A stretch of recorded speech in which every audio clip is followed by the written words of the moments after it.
contratação deverão ser identificados, analisados, tratados, monitorados e comunicados por meio do mapa de riscos. Então, o mapa de riscos é o quê? A materialização do gerenciamento de riscos nas contratações.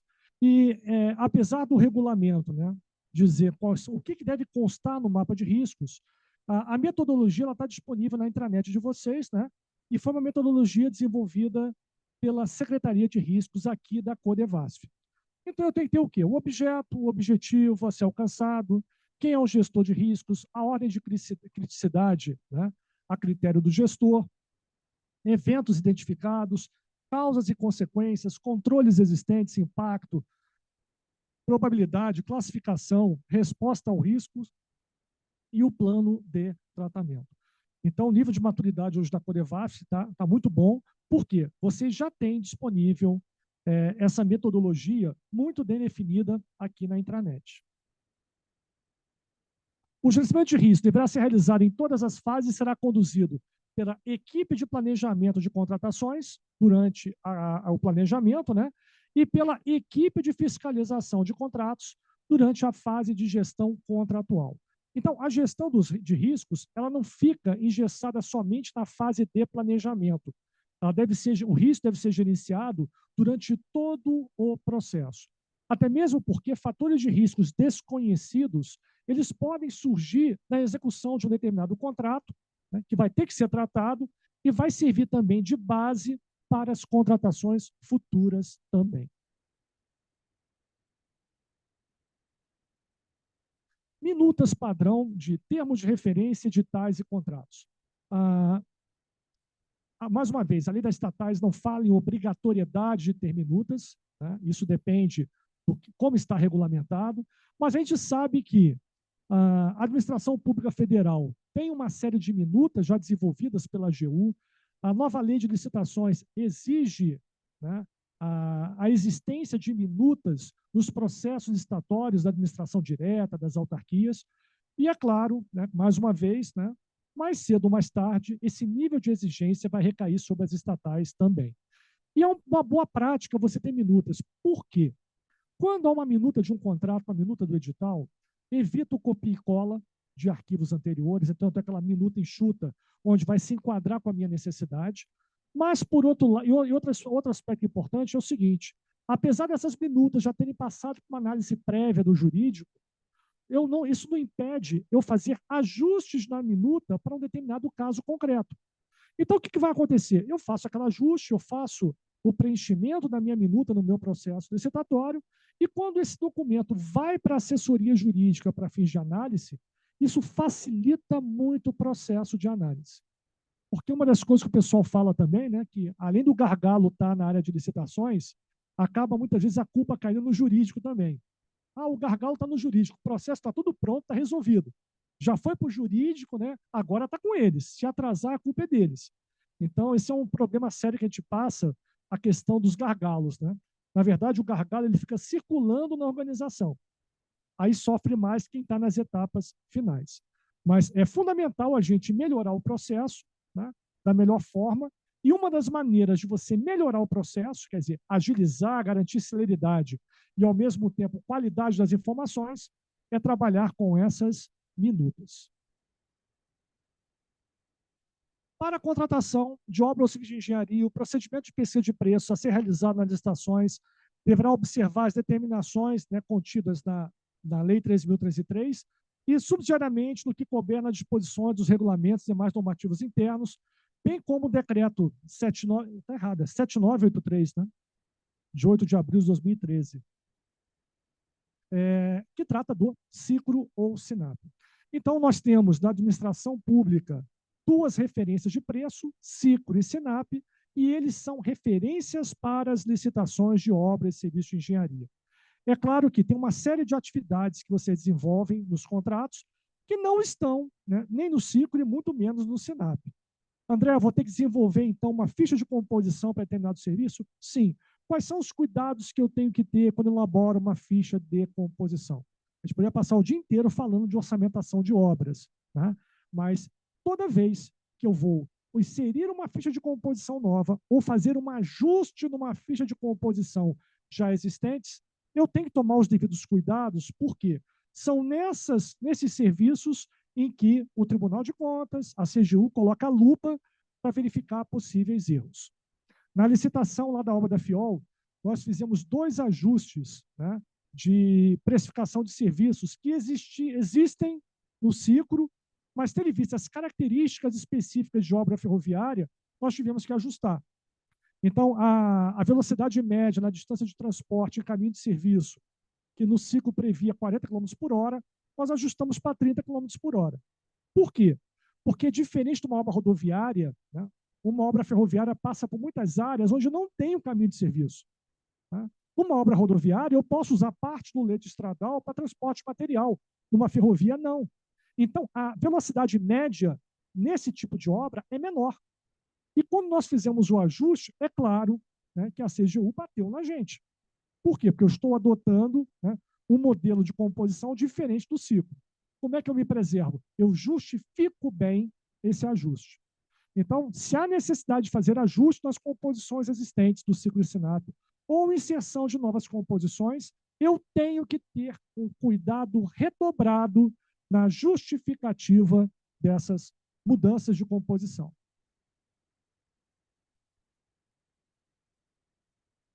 Opa, não está indo? Foi 2 vezes. Volta um. Volta um, por favor. Voltou? Voltou.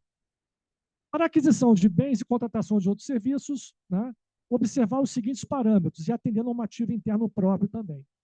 A composição de custos unitários menores ou iguais à mediana do item correspondente dos sistemas oficiais, painel de preços, banco de preços em saúde, observado o índice de atualização de preços, contratações similares feitas pela administração pública, são os critérios prioritários para a definição de preço. Então, óbvio civil de engenharia, ciclo de SINAP. Outras contratações, né, eu tenho que utilizar esse sequenciamento aqui, mostrando as duas em vermelho como prioritárias. Terceiro, eu também posso usar dados de pesquisa publicada em mídia especializada, tabelas de referências, né, formalmente aprovadas e sites especializados. Também, pesquisa direta com no mínimo 3 fornecedores mediante solicitação formal de cotação.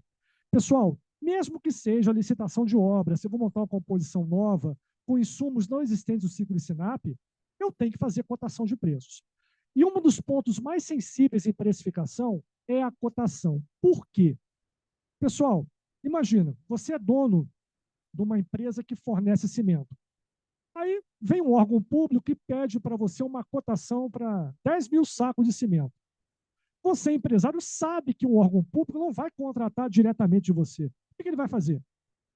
Não vai responder. E quando for muito educado, vai dizer que não vai responder ou vai responder pela tabela dele com o teto de preço. Agora, eu sou empresário, vou entrar numa licitação, vou fazer uma cotação de preço, eu chego para o fornecedor e falo, meu amigo, se eu ganhar a licitação, eu vou comprar de você. Qual o melhor preço que você oferece? É claro que o preço nessa cotação do privado vai ser diferente de uma cotação do público. Em outras palavras, o nosso preço de referência não retrata, na realidade, o preço de mercado. A gente sabe disso, o pessoal que atua na área sabe. Só que eu tenho que demonstrar no processo e eu fiz o máximo possível para captar o preço de mercado. Então, apesar de ter colocado aqui no mínimo 3 fornecedores, né, é claro, André, tem situações que ninguém ofereceu, só 1 ou 2. Eu vou deixar de montar o meu orçamento de referência, porque eu não consegui 3 cotações? Não, justifica no processo. De que forma? Né? Apresenta a cópia das solicitações dos e-mails. Outra coisa, André, o regulamento fala no mínimo 3. Eu peguei 3, tá bom. Também não. Às vezes é mais fácil quem só pegou 3 ser responsabilizado e quem pegou 2 não. Por quê? Vamos supor que no mercado tem 40, 50 fornecedores disponíveis. Aí eu só pego 3 cotações e boto no processo. Eu vou ser questionado? Vou. Mas vem cá, por que você não buscou os outros? Porque ninguém vai responder. Então faz o seguinte, hoje em dia, pessoal, não dá trabalho. Faz uma cópia, faz um e-mail igual para 40 fornecedores e encaminha. Depois pega a cópia dos e-mails e coloca no processo. Olha, eu busquei 40 fornecedores, só que ninguém respondeu. Eu reiterei, ninguém respondeu. só 2 responderam, só 3 responderam. Opa, você caracterizou aqui no processo o seu preço de referência para aquele insumo. André, isso dá um trabalho danado, mas eu já sei que não vai dar. Sim, é aquela história. A gente sabe qual vai ser o resultado. Só que eu tenho que documentar o meu esforço no processo, para não ser responsabilizado depois por um possível sobrepreço, mesmo não existindo. Ok? E também pesquisa na Base Nacional de Notas Fiscais Eletrônicas. Cuidado com essa fonte de consulta também. Por quê? A questão da economia de escala e os critérios de fornecimento. Né? Se eu tenho um fornecedor do lado de onde eu vou adquirir o insumo, eu posso ter um preço bem menor do que um fornecedor que está a 3 mil quilômetros de distância, por causa do frete. Uma coisa é comprar 100 unidades, outra coisa é comprar 10 mil unidades. Então, quando eu vou fazer uma pesquisa baseada na Base Nacional de Notas Fiscais Eletrônicas, eu tenho que tomar cuidado com os critérios de fornecimento e com a economia de escala também, para justificar um preço adequado, porque senão é o outro lado da moeda, né? Não tem sobrepreço, tem um subpreço. Eu coloquei um valor tão baixo nas minhas condições que ninguém vai apresentar a proposta. Aí me dá licitação deserta ou fracassada. Procedimentos licitatórios, né? A Codevasf usa o sistema de compras do governo federal. Tá? Então, o aviso de edital tem que ser publicado no Diário Oficial da União, portal da Codevasf e o portal de compras do governo federal também. Na fase de preparação do processo licitatório para a obra civil de engenharia, tem que ter o DFD, a definição do objeto da contratação, o estudo técnico preliminar, a justificativa do parcelamento, a indicação de fonte de recursos, claro, por exceção do sistema de registro de preços, tá? E o projeto básico, ou executivo, ou anteprojeto. E o cuidado que eu tenho que ter, né? As respectivas anotações de responsabilidade técnica dos projetistas. Além disso, para obras de engenharia, nota técnica de análise do projeto básico para aprovação pela autoridade competente. Isso aqui cabe uma observação importante. Muita gente tem medo de aprovar projeto básico ou analisar projeto básico, ou considerar que as duas coisas são a mesma coisa. Então, quem aprova um projeto básico para fins de licitação é uma aprovação administrativa. Tanto que não há nem necessidade de quem aprova o projeto básico ser engenheiro ou arquiteto. Agora, a análise técnica do projeto tem que ser por um profissional habilitado. Aí havia outra questão, André, eu sou engenheiro aqui na Codevasf, eu analiso tecnicamente os projetos. Eu vou ser responsabilizado por um erro de projeto depois que passa pela minha análise, sim ou não? Só se você for negligente. Porque o responsável pelo erro do projeto é quem? Quem fez RT. Né? O autor do projeto é o responsável pelo erro. Quando é que eu vou ser responsabilizado? Pessoal, a maioria das vezes, quando há uma responsabilização de quem analisa, é mais por omissão do que por negligência. Por que eu estou falando isso? Quando eu cheguei no DENIT lá em 2011, fui ser coordenador de projetos. E havia uma série, né, de, vamos dizer assim, de contratos paralisados. E uma série de erros de projeto que foram detectados durante a licitação da obra. Aconteceu a seguinte situação, uma delas, né? A empresa fez um projeto, foi para a licitação, foi numa unidade, uma superintendência do Nordeste. O empreiteiro que participou da licitação achou um erro de projeto. Suspenderam a licitação, voltou para a projetista, ela corrigiu, voltou para a licitação de novo, acharam outro erro. Nesse meio tempo, assumi a coordenação. Eu falei, pessoal, vem cá, e aí? Não, André está preocupado porque tem um acordo do TCU aqui dizendo para apurar responsabilidade por erro de projeto. Falei, sim, vamos apurar. Não, mas os analistas estão preocupados. Por quê? A gente vai ser responsabilizado se a gente não apurar. E quem é o responsável pelo projeto? É a autora do projeto. Mas, André, o projeto já foi aceito, já foi aprovado, o contrato já acabou a vigência. Sim, a vigência do contrato acabou, mas as cláusulas, elas ainda estão ativas. Eu ainda posso acionar as cláusulas contratuais, dentre elas, a cláusula de penalidades. Aí vem a pergunta, eu posso instaurar um processo sancionatório após o fim da vigência contratual? Não posso, não. Eu devo. Então, notifiquei a empresa para ela justificar se ela cometeu erro ou não. E, pessoal, qual o cuidado que eu tenho que ter no processo sancionatório? É um dos últimos pontos que eu ia falar, mas eu vou me antecipar. Primeiro, caracterização que a empresa cometeu o erro. E vamos ser sinceros, em 99% dos casos, a contratada, ela de fato cometeu o erro. Agora, como é que ela consegue, em 99% dos casos, derrubar a penalidade? Porque eu não sigo o rito. Então, eu tenho que garantir durante todo o processo a ampla defesa e o contraditório. Aí entra o problema de nós, engenheiros, né? Poxa, mas é muita burocracia. Sim, mas se você não seguir o rito à risca, ela derruba na justiça a multa. Então, é importantíssimo que você tome o máximo de cuidado ao instaurar um processo sancionatório. Aí eu tomei esse cuidado. Falei, pessoal, vamos notificar a empresa. Pum, notificamos. O que ela colocou na resposta? 10 páginas de resposta. Primeira coisa, de fato o projeto está errado. Ponto. Era isso que eu queria. Ela caracterizou que ela cometeu o erro. O que ela fez em seguida? Adivinha? Botou a culpa na fiscalização. Aí botou cópia de e-mail, né, que a fiscalização induziu ela a fazer isso. Aqui. Nossa, minha equipe ficou injuriada. Falei, calma, pessoal. Vamos rebater tecnicamente isso.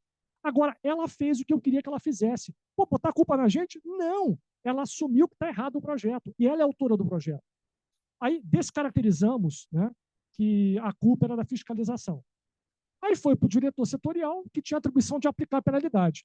A próxima notificação não foi mais para verificar se ela cometeu o erro ou não. Era já para aplicar multa. Multa de 10% do valor do contrato. Um contrato de 1.100.000, 110 mil reais. A empresa tinha direito a recurso. Qual foi o recurso dela? Ela tinha que rebater a multa, não rebater a culpa do erro. Conclusão, ela voltou a entrar no mérito. A minha equipe ficou injuriada. Pessoal, vamos responder. Ela pediu dilação de prazo, de 2 meses a gente deu 15 dias. Ela pediu vistas ao processo, a gente deu corda para ela. Ela voltou a rebater questões técnicas, a gente rebateu, o pessoal ficou redondo. Aí, conclusão, ela ainda podia pedir, né, uma revisão da decisão da multa, que foi para o diretor-geral. Na época, o processo era no papel, eu já peguei o despacho pronto para o diretor-geral, levei lá para o diretor e falei assim, general, é o seguinte, ó, aconteceu isso, absurdo, temos que penalizá-la, só depende do senhor, está aqui, ó, o despacho do senhor pronto. É aqui que eu assino, né? Ele assinou, encaminhou. Conclusão, o rito estava perfeito, não tinha uma falha. Né? Então, conclusão, a empresa veio falar comigo. Olha, é o seguinte, né? A gente decidiu aqui, né, que não vai mais fazer contrato com o DENIT, mas e também que a gente não vai entrar na justiça contra esse processo sancionatório. Só que minha empresa está mal das pernas, eu quero dividir a multa em 10 vezes. Eu falei, então faz o seguinte, faz um ofício para a gente solicitando isso, vou encaminhar para o jurídico, e se ele aceitar, sem problema. Se não tiver nenhuma ilegalidade, e depois foi regulamentado no DENIT. Quando a empresa saiu, minha equipe, não, André, vamos enfiar a faca e rodar, não divide não. Eu falei, pessoal, qual o objetivo da multa? É quebrar a empresa? Não, se eu quebrar a empresa, eu não tenho mais com quem contratar. O objetivo da multa ela é disciplinadora, educativa. Mas ele falou que nunca mais vai assinar contrato com o DENIT. Ele falou enquanto eu estiver aqui, não sei depois. E outra, né? O maior efeito não vai ser nela. Dito e feito, no dia seguinte, tinha uma fila de projetistas querendo falar comigo. Não, André, é o seguinte, ó, parece que meu projeto está atrasado, mas não está, botei aqui para trabalhar final de semana, à noite, eu já achei alguns erros, eu já peguei o processo de volta, já corrigi, porque essa turma se fala. Você aplica em um, os outros sentem. Agora, todo mundo tem que agir de forma, vamos dizer assim, homogênea. Eu não posso ter critérios diferentes para contratos diferentes. Então, imagina, um aplica uma multa de 1%, outro aplica a multa de 10%. E aí? Eu tenho que ter uma dosimetria adequada, de tal forma que eu seja justo na aplicação da penalidade e que eu seja homogêneo na aplicação da penalidade.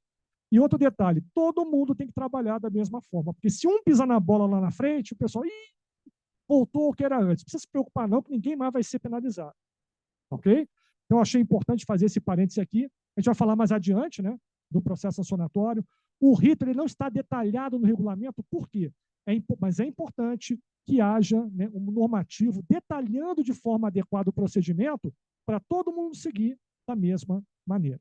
Ok? Então, não precisa ter medo de analisar projeto, desde que você, né, atenda o contrato. Avaliando o compartilhamento das peças do processo, as especificações técnicas constantes no termo de referência, planilhas de quantitativos, cronograma físico-financeiro da obra. Tem outro aspecto importante, pessoal. Quem é que faz o cronograma físico-financeiro anexo ao edital? O autor do projeto. Né? Ele vai executar a obra? Ele sabe quais são os métodos construtivos a serem adotados, o sequenciamento? Não. Então, aquele cronograma financeiro, ele é fictício, é teórico. Só acontece o seguinte, se a empresa construtora, ela, durante o início do contrato, ela não propõe a mudança do cronograma financeiro, e lá na frente, fruto de uma execução diferente do que estava previsto, ela traz uma etapa, eu posso ajustar esse cronograma depois? Eu até posso, mas o que ela atrasou, eu não posso deixar de aplicar penalidades. Então, por isso que a nova lei de licitações traz isso, o regulamento não deixa de forma explícita, mas o edital pode deixar, é o seguinte, né? Dá um período entre a homologação da licitação e a assinatura do contrato, que a empresa apresente um novo cronograma financeiro, claro, alinhado com algumas premissas que estão no edital.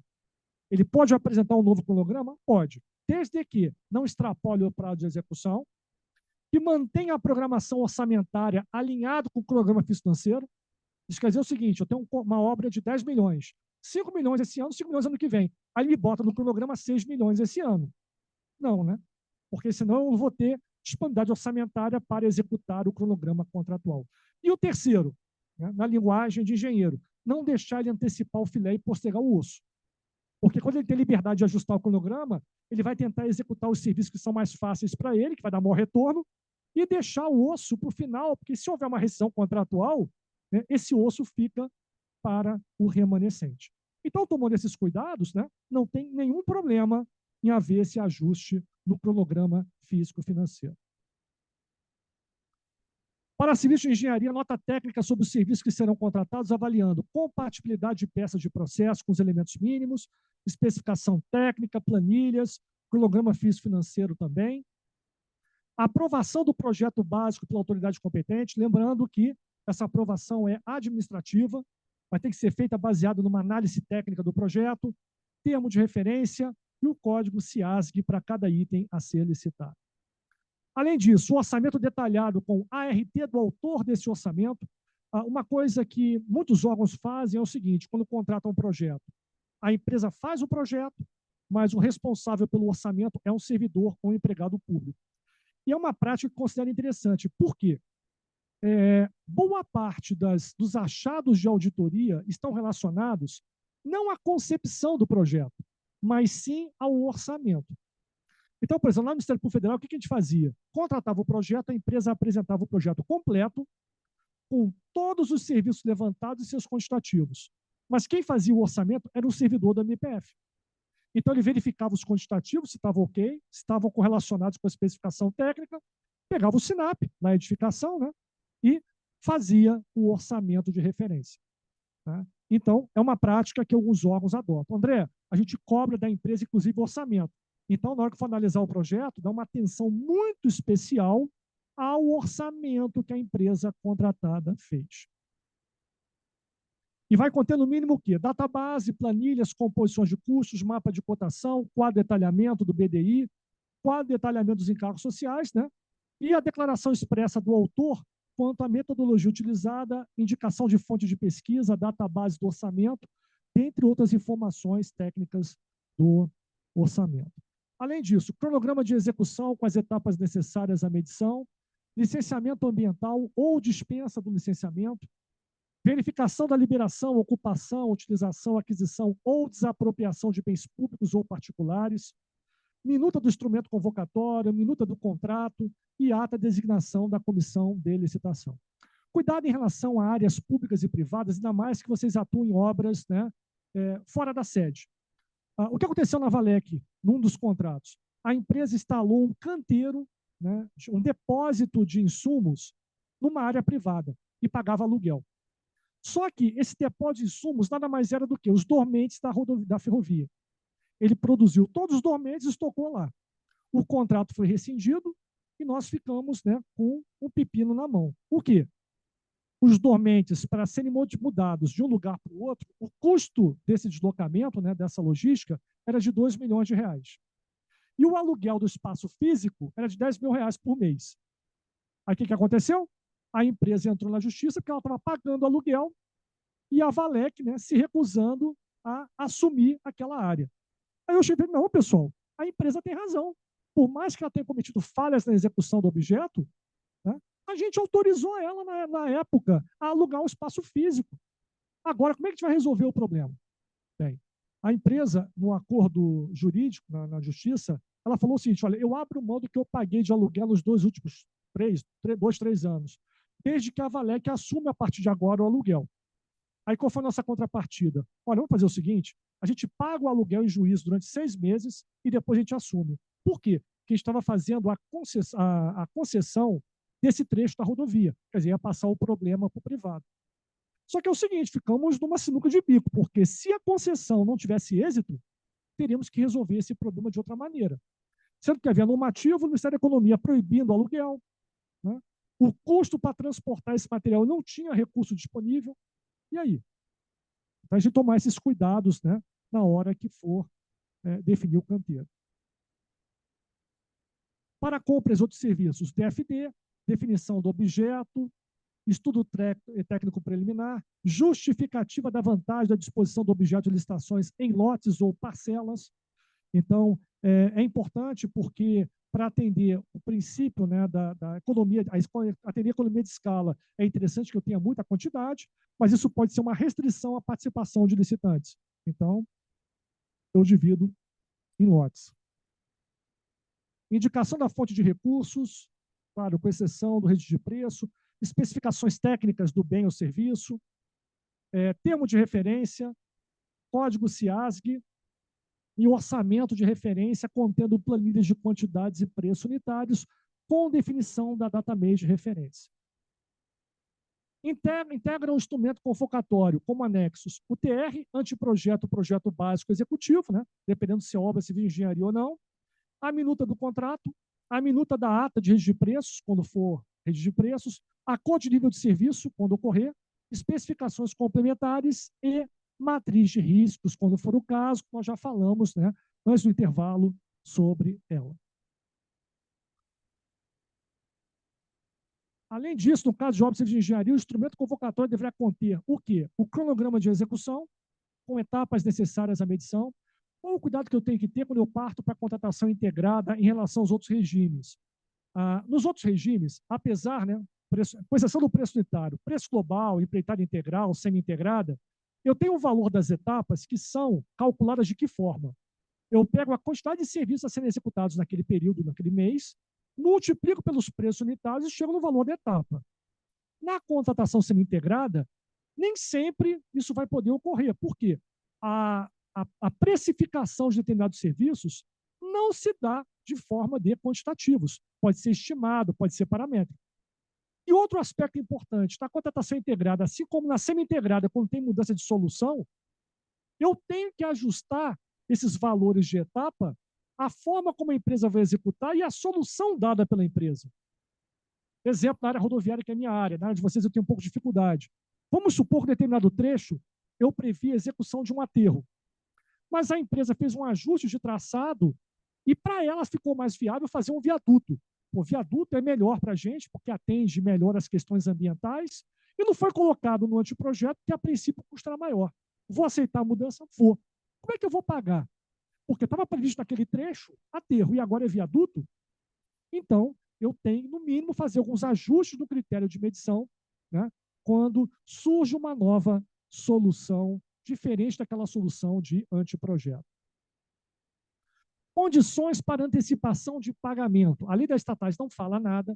A lei 8666, que nós, né, licitávamos por ela até 2016, proibia pagamento antecipado. Isso quer dizer o seguinte, eu não estou falando da empresa antecipar o serviço e pagar. A empresa pode, se eu tiver disponibilidade orçamentária e autorizar, a empresa quiser, vamos dizer assim, antecipar cronograma, ela pode, atendendo as devidas cautelas, claro. E eu pago por um serviço já feito. O que está aqui no regulamento, ele retrata o que está na nova lei de licitações. Em situações excepcionais, desde que devidamente justificados, que atendam ao interesse da Corevasf, eu posso autorizar um pagamento antecipado, antes da conclusão da execução daquela etapa. Vamos pegar um exemplo. Uma empresa vai adquirir um equipamento que é importado e 60% do contrato é o equipamento. E a tramitação da aduana, do fabricante, né, e na importadora é de 6 meses. ela vai ter que antecipar do bolso dela o dinheiro para comprar e só vai receber daqui a 6, 7, 8 meses. Então, esse encargo financeiro vai estar dentro do valor da proposta dela. Se tomados os devidos cuidados, eu, no edital, prever a possibilidade de pagamento antecipado, eu vou trazer um benefício para a empresa e, consequentemente, um benefício para a gente, contratante. Então, a nova lei de licitações abriu essa excepcionalidade e nós também, né, incorporamos essa excepcionalidade no regulamento interno também. As respostas aos questionamentos e impugnações serão elaboradas pelo agente de contratação, na modalidade de pregão, ou, nos demais casos, pela respectiva comissão de licitação ou unidade orgânica demandante da licitação. Muito cuidado com as respostas durante a licitação. Lembrando que existe um princípio que deve ser atendido, que é a vinculação ao instrumento convocatório. Só que, quando eu falo em vinculação ao instrumento convocatório, eu tenho que lembrar que, durante a licitação, quem é que interpreta o edital? O pregoeiro, o agente de contratação ou a comissão. Então, se eu sou fiscal de contrato, eu tenho que levar em consideração o que foi interpretado pela comissão durante a execução do contrato. Então, muitas vezes, a empresa faz um pleito contratual de acréscimo de valores, de alteração de especificação, e eu olho e falo assim, não, ela tem razão. Mas muitas vezes houve um questionamento na licitação e a comissão deu uma interpretação diferente. Isso já aconteceu comigo na prática. Houve um questionamento sobre uma especificação, a comissão se posicionou, a empresa desistiu da licitação, que ela ia ter prejuízo, aí quando foi executar o contrato, a empresa fez um pleito de mudança de especificação e, consequentemente, um aumento de valor. O fiscal ia aceitando. A minha equipe chegou lá, né? Adaptado ao Ministério Público, a gente dava suporte. A primeira coisa que o pessoal faz, pega o caderno de perguntas e respostas. E havia um questionamento exatamente a respeito daquela especificação técnica. O que aconteceu? Ela não tem direito a aditivo contratual. Se ninguém tivesse questionado, ela teria direito. Como alguém questionou e a comissão se posicionou, na minha visão, de uma forma equivocada, mas ninguém questionou a decisão da comissão, vale a interpretação dela. Então, lá na frente, nós não concordamos com o pleito contratual. Oi? Exatamente. Então, eu sempre tenho que estar preocupado com o que aconteceu na licitação. André, eu sou engenheiro, é muita burocracia? É, mas para a gente se preservar, a gente tem que tomar esses cuidados. O agente de contratação ou comissão, a seu critério, poderão solicitar assessoramento, apoio técnico ou jurídico especializado que possa fundamentar a resposta à impugnação ou questionamento recebido. Colocamos esse dispositivo no regulamento interno, tá? Ele não está explícito na lei das estatais, na nova lei de licitações está. Lá na Valec a gente tinha esse dispositivo regulamentado. Só que, pessoal, cuidado, tá? Isso está aqui, só que isso pode ser um tiro no pé se for mal usado. Quando eu estava na Valec, eu recebi uma reclamação lá da chefe da Procuradoria Jurídica. Ela falou assim, André, o pessoal aqui está fazendo um monte de questionamento e está atrasando a análise jurídica aqui na Procuradoria. Eu falei, por quê? Olha aqui os questionamentos. Pessoal, consulta ao jurídico é dúvida jurídica. É claro, vou dar um exemplo hipotético, né, para não comprometer quem mandou. Tipo assim, olha, a empresa fez um pleito de aditivo contratual de valor e apresentou essa composição nova, e eu não sei se eu posso usar. Aí você vai perguntar ao jurídico se pode usar essa composição como referência para fazer o aditivo contratual. O que tem de dúvida jurídica nisso? Nada. Isso é uma análise técnico-gerencial.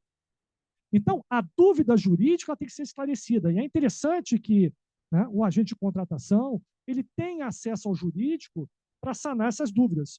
Mas cuidado na hora de formular. A ponto que lá na Valec a gente colocou uma restrição mais, vamos dizer assim, mais rígida, né?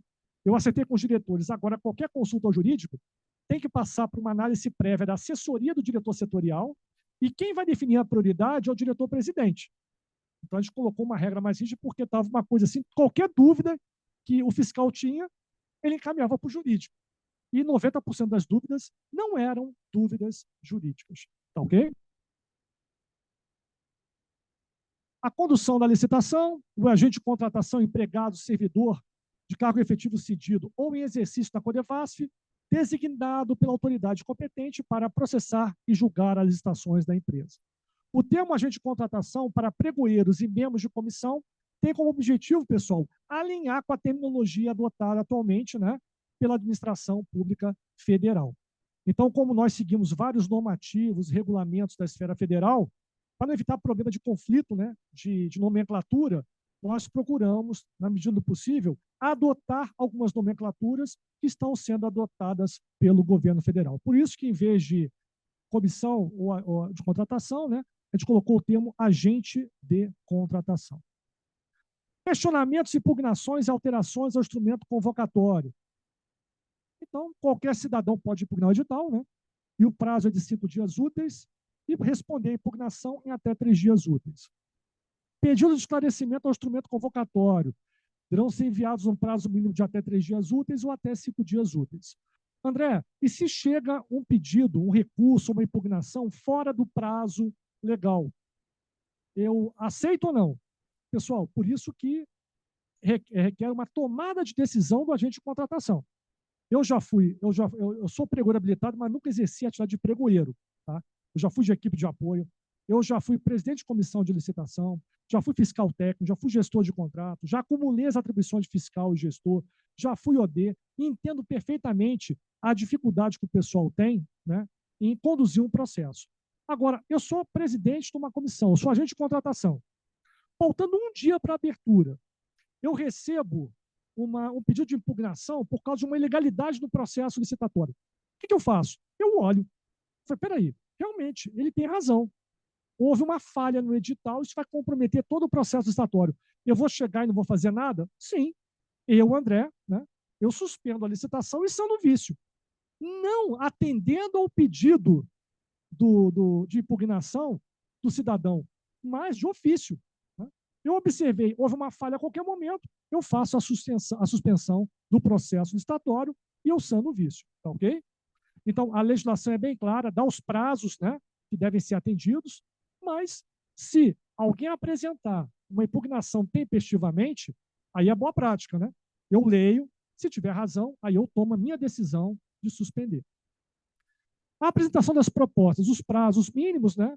Cabe destacar o seguinte, pessoal, a lei fala em prazos mínimos, o regulamento fala em prazo mínimo. Só que eu tenho que analisar a complexidade da contratação. Se eu vou comprar material de expediente, eu até boto o prazo mínimo, porque os fornecedores não vão ter dificuldade de montar a sua proposta.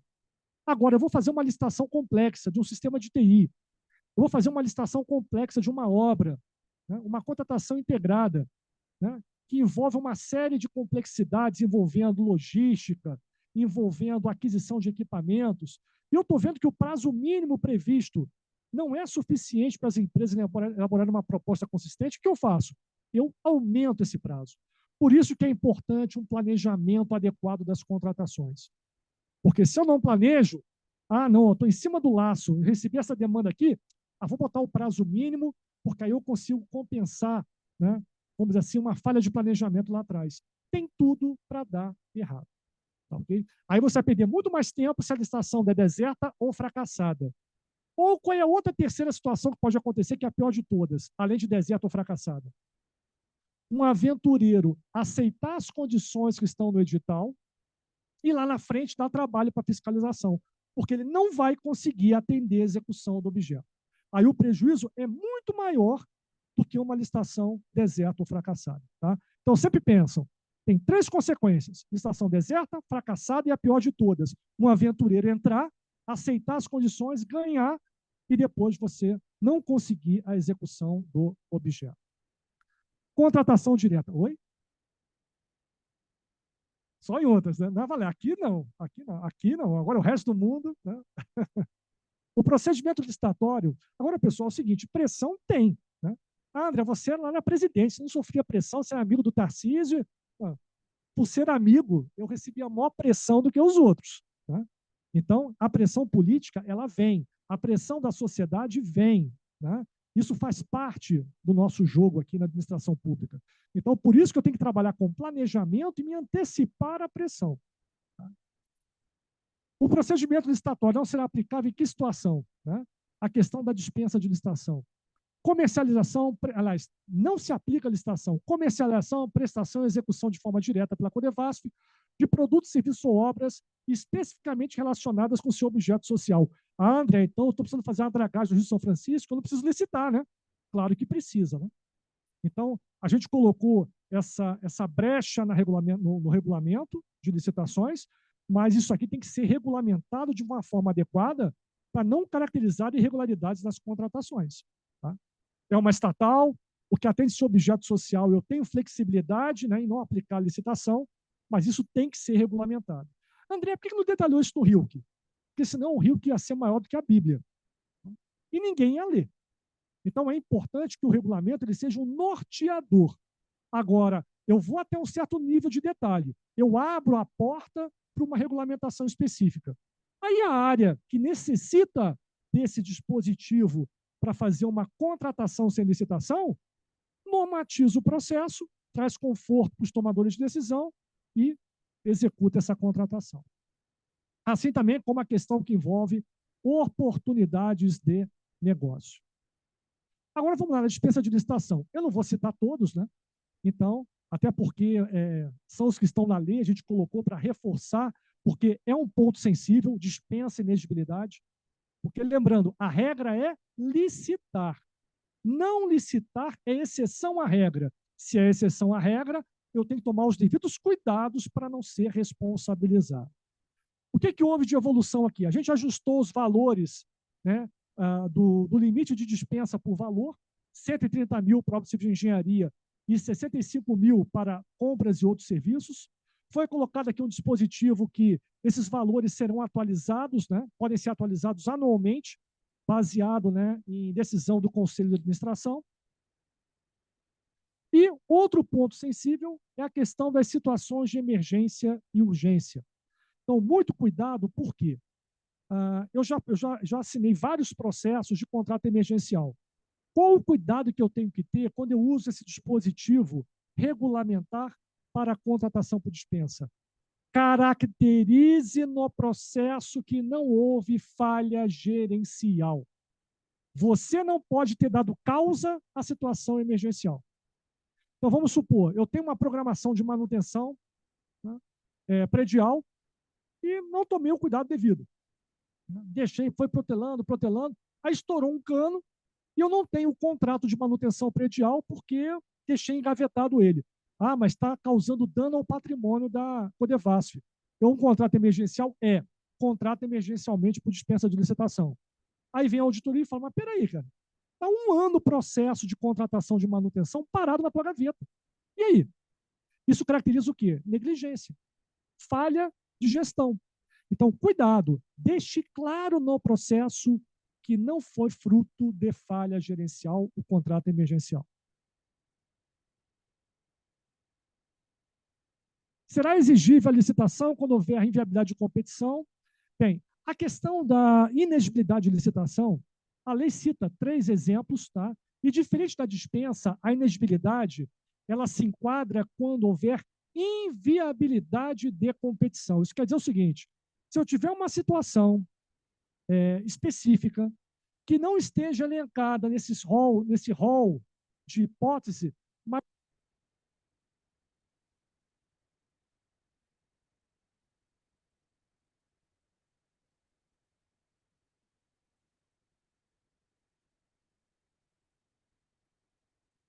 então, se houver uma situação específica que é inviável a competição, mas não está elencado no rol de situações citadas no regulamento, eu posso contratar diretamente sem licitação? Sim, desde que bem justificado. Então, nós pegamos algumas situações específicas, colocamos elas no RIUC, até para trazer um maior conforto, mas mesmo outras situações em que houver inviabilidade de competição, o regulamento não proíbe inexigibilidade. Você contrata diretamente. Então, para aquisição de materiais, equipamentos e gêneros por produtor, sociedade comercial exclusivo, está na lei, né? Não tem muita dúvida. Para a contratação de serviços técnicos, a seguir enumerados, exemplificarmente, de natureza singular, por profissionais ou sociedade de notória especialização. Então, aqui a gente elencou algumas atividades, né, e deixa bem claro no regulamento, né, que é exemplificativamente. Quer dizer, se eu tiver uma situação em que se caracteriza de contratação de serviço técnico especializado e que é inviável à competição, eu justifico sem dizer qual a linha está sendo enquadrada. Então, estudos técnicos, planejamento de projetos, projetos básicos, fiscalização ou gerenciamento de obras. Ah, André, então não preciso licitar agora a supervisão de obras, né? A inegibilidade? Não. Tá? Eu tenho que caracterizar no processo que é inviável a competição para aquele tipo de supervisão. Eu vou ser bem sincero, né? Assim como lá no DENIT, na Valec, na área de vocês aqui da Codevasf, via de regra, os contratos corriqueiros de engenharia não cabe inegibilidade para, né, contratação de supervisão, tá bom? Patrocínio ou defesa de causas judiciais, treinamento e aperfeiçoamento de pessoal. Opa, mais um. Aí. Contratação de profissional de qualquer setor artístico, como está na lei. Obtenção do licenciamento de uso de software com o detentor da sua titularidade autoral, sem distribuidores, representantes comerciais. Aí já começamos a detalhar mais, né? No caso referente à recuperação de equipamentos sinistrados que possuem cobertura de seguro, né? Então, quer dizer, se tem cobertura de seguro, a parcela de serviços e materiais não cobertos, eu faço por inegibilidade. Não tem sentido, né? Eu tenho uma parte do conserto coberto pelo seguro e eu fazer uma licitação para cobrir a outra parte não segurada. Então, aí fica inviável a competição. Transferência de tecnologia entre a Codevasf e suas subsidiárias, parcerias, consórcios de outras formas associativas de natureza contratual, objetivando o desempenho das atividades compreendidas no objeto social da Codevasf, nos casos de compatibilidade mercadológica, né, para publicação na imprensa nacional, para capacitação e aperfeiçoamento profissional com entidades do Sistema S, para aquisição e restauração de obras de arte, né, quando a operação envolver subsidiárias controladas ou sociedades de propósito específico aos quais a Codevasf seja parte. E o último aqui, pessoal, objetos que devam ou possam ser contratados por meio de credenciamento. Eu passei por vários problemas, né, nos locais onde a gente fazia análise de projetos por questão de capacidade operacional para atender a demanda. E a gente sabe que, na mais a Codevasf, que era de engenharia, é uma atividade fim. E você tem dificuldade, às vezes, de contratar um serviço terceirizado para fazer isso. Eu não posso contratar mão de obra terceirizada para analisar projeto. E para eu poder fazer isso mediante contratação, tem que ser contrato de consultoria, que o valor é muito maior, né? E lá no DENIT, os contratos de consultoria, eu via. Pô, valor absurdo para poder atender a demanda que muitas vezes vinha para análise de projeto. Qual é a alternativa para isso? Pessoal, credenciamento. Eu posso credenciar análise de projetos? Posso. De tal forma que é um processo de contratação por elegibilidade melhor que o sistema de registro de preço. Lá na Valec, nós fizemos a contratação do lote 6 da FIOL por contratação integrada. Qual o cuidado que eu tenho que ter na contratação integrada? Na contratação integrada é permitido eu analisar o projeto em paralelo com a execução da obra, para ter eficiência na contratação. Nenhum problema gerencial. Aí vem a gente pergunta, bem, se eu estou analisando o projeto em paralelo com a execução da obra, se eu atraso a análise de uma etapa de projeto, eu dou razão à empresa para dilação de prazo, sim ou não? Sim. Se eu dou direito à dilação de prazo, eu dou direito a ela aqui também. Acréscimo de valor. Opa, eu estou fazendo um aditivo de dilação de prazo e acréscimo de valor num contrato que, a princípio, não era para ter aditivo, que é a regra da contratação integrada. E isso me expõe. Então, eu tenho que ser eficiente e eficaz na análise dos projetos. Mas, André, eu só tenho 12 engenheiros aqui para analisar uma pilha de projeto. E acaba atrasando. Como é que eu resolvo isso? Eu vou contratar uma consultoria. Sai caríssimo. Eu vou contratar mão de obra terceirizada. Não pode. É atividade fim. E aí? Faz um credenciamento. Foi o que a gente fez na Valec. A gente fez um credenciamento para elaboração de projetos e análise de projetos. Então, por exemplo, sai o edital, as empresas se credenciam, eu tenho vários tipos de projetos lá e os preços definidos. Então, a empresa, quando entra no credenciamento, ela sabe quanto que ela vai receber e quais são as disciplinas que ela vai poder participar. Aí eu tenho lá as credenciadas. Depois de um mês, nós fizemos um sorteio para a ordem de chamamento, que eu não posso usar critérios técnicos para escolher. Se todas atenderam as condições de habilitação, todas estão aptas. O primeiro da fila eu chamo. Olha, tem que fazer uma análise aqui de um bueiro. Aciona a primeira, dou uma ordem de serviço, porque o contrato já foi assinado de credenciamento, e ela executa. Opa, apareceu outra demanda. Eu chamo a segunda credenciada e vou fazer na fila. Aquela que terminou, volta para o final da fila. Entrou uma nova credenciada, vai para o final da fila. André, a empresa se recusou a fazer.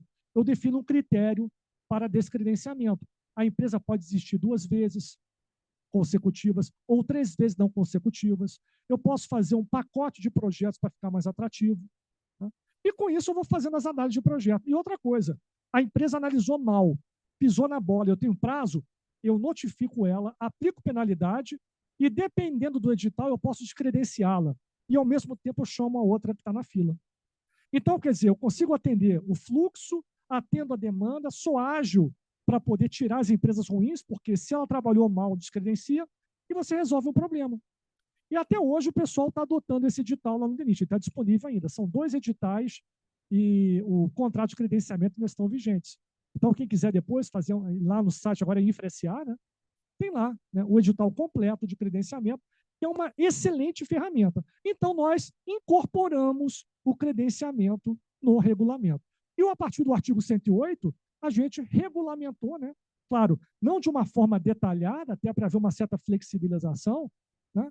A utilização do credenciamento da forma como eu falei aqui para vocês. A lei 14.133, ela prevê 3 modalidades de credenciamento. A lei das estatais não fala nada. Nós colocamos as três hipóteses de contratação aqui no regulamento, que é paralelo e não excludente, contratações simultâneas em condições padronizadas, é esse análise de projeto que eu falei. Seleção a critério de terceiros, que eu não vejo aplicação prática para vocês, mas a gente não quis restringir. Tá? E mercados fluidos, que pode ter alguma aplicação prática na área administrativa, por exemplo, compra de passagem de avião, que é um mercado fluido. Agora, além do 2, critério de terceiros, como é que funciona? É o critério utilizado pelo seguro de saúde, né? Então, eu tenho um plano de saúde, eu escolho o médico que eu vou utilizar. Então, os médicos são credenciados pelos planos de saúde e você escolhe. Nesse caso aqui, a gente deixou isso disponível, mas não vejo muita aplicabilidade para vocês no momento. Quem é que usa muito credenciamento? Caixa Econômica Federal. Como é que a Caixa consegue avaliar esse volume enorme, né, de orçamentos, fiscalização de obras, análise de projetos? Ela faz credenciamento. Então, avaliação de imóveis, imagina, você tem uma quantidade enorme de engenheiros para avaliar imóveis no Brasil todo. Caixa Econômica Federal optou pelo credenciamento. Banco do Brasil adota credenciamento. Então, é uma alternativa interessante e agora está regulamentado. Então, aqui exatamente, né, o que precisa ter de documentação, informações para o credenciamento, edital, termo de referência, propósito de documentos pertinentes, justificativo para a elegibilidade e adoção dos procedimentos, valor de referência, critérios objetivos de alocação de demanda, rol de prestadores, contratos, ato de designação do fiscal de contrato. E lembrando, eu aciono o credenciado por ordem de serviço. Por quê? Ele já assinou o contrato. Todas as cláusulas contratuais já estão lá naquele contrato de credenciamento. Então, pessoal, é uma mão na roda. É muito ágil o processo. Né? Outra coisa também, disponibilidade orçamentária. Também, assim como o sistema de preço, não tem. Porque ele assinou o credenciamento, eu tenho disponibilidade orçamentária quando eu dou a ordem de serviço. Aí eu tenho que ter recurso disponível. Mas para ter o credenciamento vigente, não precisa ter disponibilidade orçamentária. Então, aqui, né, o detalhamento do edital, período de inscrição, prazo mínimo de 30 dias úteis entre a publicação e a apresentação da documentação, TR, critérios de habilitação. Quer dizer, todo o regramento que tem que ter no edital também está no nosso RIUC. Tá?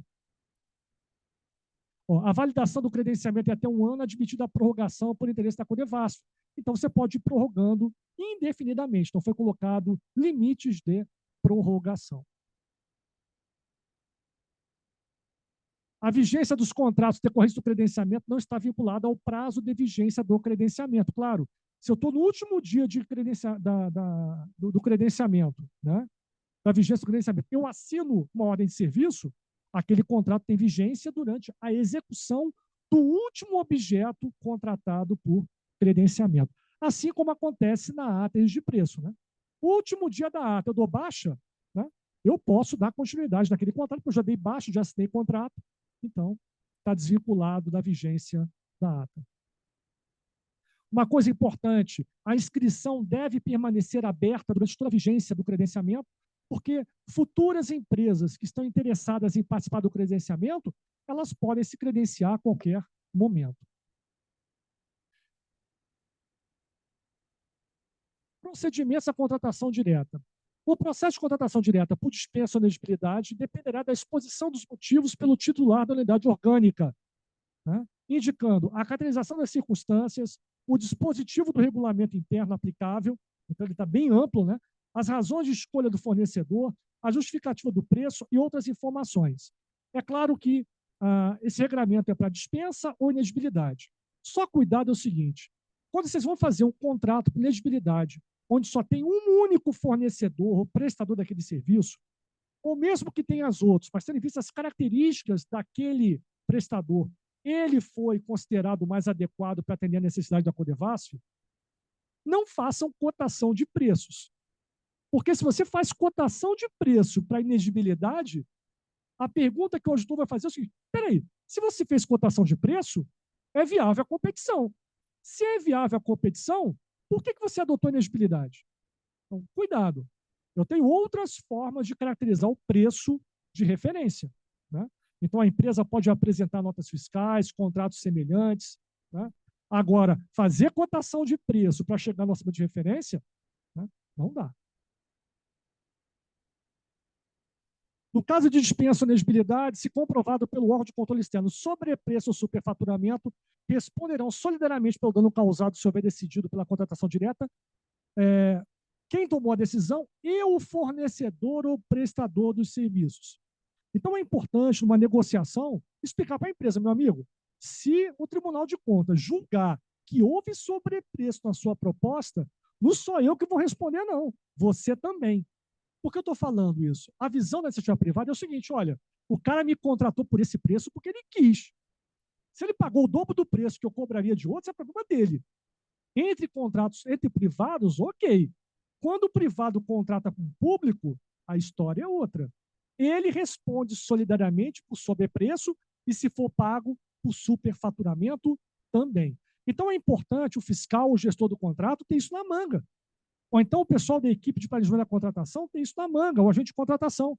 Olha, meu amigo, ó, isso aqui está no meu regulamento, mas tem base jurídica, tá? Não é que está no meu regulamento apenas. Isso aqui é uma interpretação jurídica da lei. Nós estamos fazendo um contrato com uma estatal, só que as prerrogativas da estatal numa relação contratual são menos leoninas, né?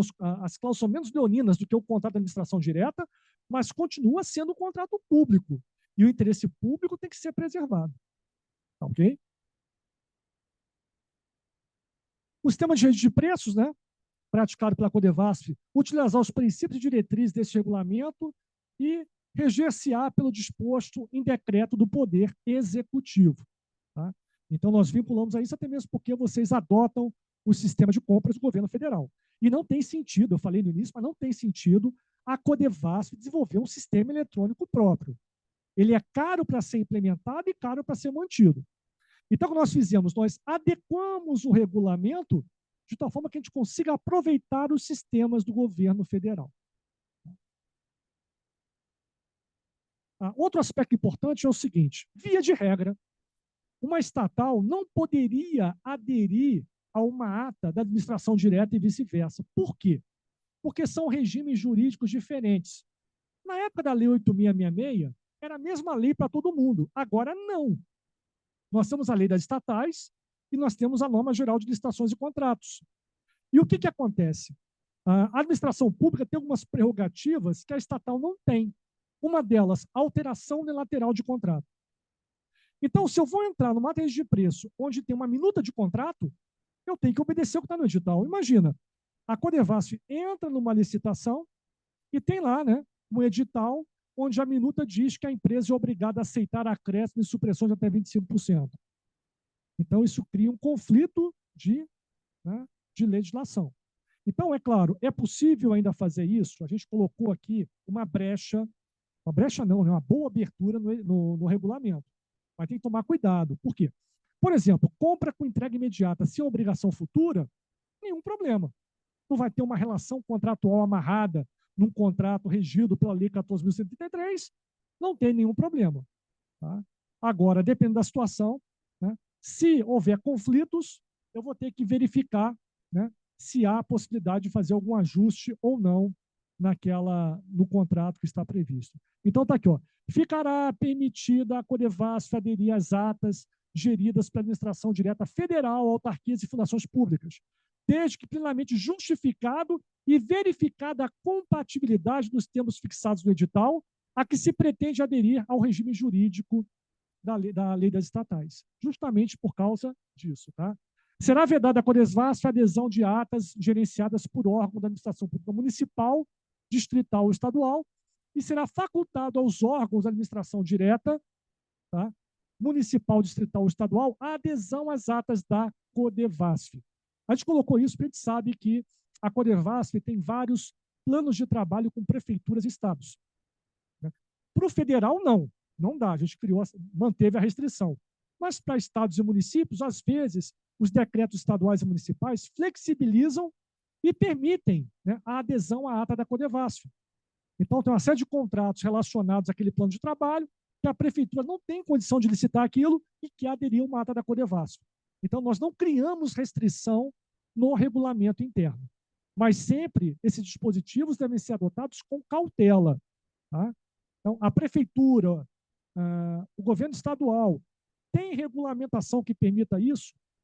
Vai haver algum conflito, né, vamos dizer assim, na minuta do contrato, caso haja obrigação futura?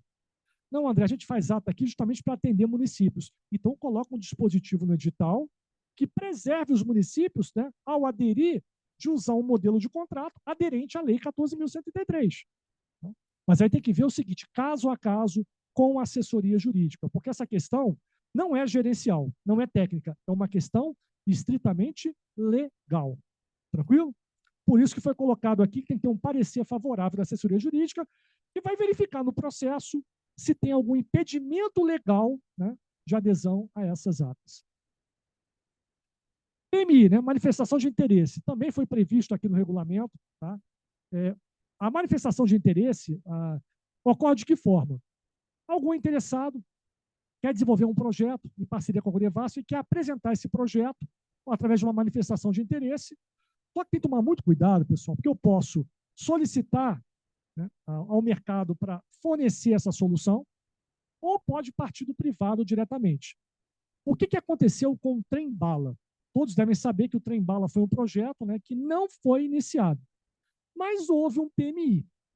Na época, a Valec nem estava envolvida no processo, era EPL, mas esse imbróglio foi parar, né, no colo da Valec. Por que eu estou falando isso?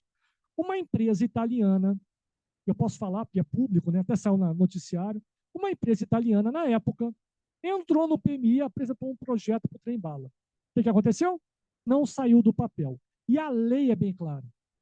PMI, o risco é de quem oferece o projeto. Se o projeto não vai para frente, o prejuízo é da empresa que fez. Ela não tem direito ao ressarcimento. Ela só vai ter direito ao ressarcimento se for contratada a execução do objeto e quem foi contratado ressarce a projetista. Essa empresa italiana fez. Entrou em última instância no Brasil, perdeu no Supremo e entrou na justiça italiana contra a União. Pessoal, essa ação na justiça demorou mais de 10 anos. Está finalizando agora, mas boa parte do tempo, né, os juízes na Itália deram, né, vamos dizer assim, razão a essa empresa. E a Valec anualmente gastava 2 milhões de reais, né, transferindo o recurso para a AGU para manter um escritório na Itália defendendo os interesses da União. Então, a gente tem que tomar cuidado. A lei é clara, dá para fazer, né, mas a gente tem que pensar nos desdobramentos, tá bom? Então, nesse caso específico, não houve nenhuma irregularidade por parte da EPL na época, por parte da Valec, mas, né, por um azar, né, uma empresa italiana entrou no processo, ajuizou na Itália e deu esse desdobramento.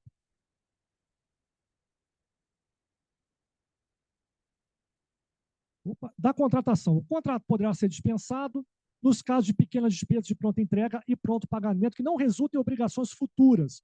Pessoal, muito cuidado, por quê? Ordem de fornecimento, ordem de serviço, não são para tudo. Tá? Eu só posso adotar esse modelo quando não houver obrigação futura por parte da contratada. Agora, cuidado, o que é obrigação futura? André, eu comprei um equipamento que tem uma garantia de 1 ano. Isso é obrigação futura? Contratualmente não, né? Isso é garantia de produto. Então, tudo que a gente compra, até mesmo uma caneta, né? Você comprou uma caneta que não é BIC. Alguém já conseguiu licitar a caneta sem ser BIC? Todos conseguem, né? Mentira. Ninguém consegue comprar BIC. Agora, vamos lá. Tem uma especificação técnica que deve ser atendida. Se a empresa não atende a especificação técnica, eu posso acionar a garantia do produto. É que ninguém faz, né?